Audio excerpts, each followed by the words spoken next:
the conversation today is not really about care planners, it's more about where the healthcare system is and where the healthcare system is going. In what we're building, it has a technology base. As Vince Caraitis said in his conversation the first day, interoperable systems built on open source platforms are the only way to go. Look at Apple. That's the way to build a system. Now, mind you, the healthcare system and the challenge there is you have millions employed, billions invested, and trillions at stake on legacy systems that don't speak like this. But for systems to work going forward, for my company to succeed, I need to build a platform to which people can build apps. And this gets to another point that's come up in the conference. Apps are like stars in the sky. There are way too many of them. A lot of them are nice products, few of them are businesses. And the people behind those apps, it has become too easy technologically to create the apps.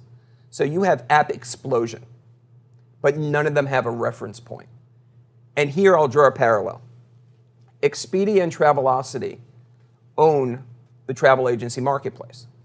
But they could not have done that had you put the manual layer in first to understand what the heck that industry needed.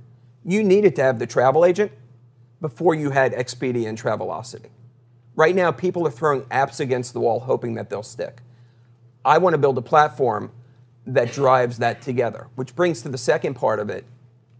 It's all about the people still. I mean, I really would love anybody to show me the algorithm that solves healthcare. I mean, think of your own personal issues.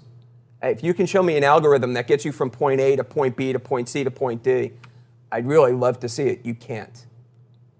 And what's missing from the system is somebody to sit in the middle to help you navigate the system, surrounded by smart technology that lets you automate all those aspects of what you need to do. This is complementary to where the system's going. This is supplemental to where it's going. I speak to doctors' offices whose front-end nurses are desperately trying to serve their client base.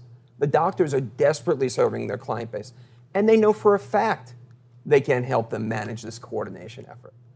And the people that you need to pull into it are of high quality and high moral fiber. And we'll get into that in a moment. But you cannot forget about the people.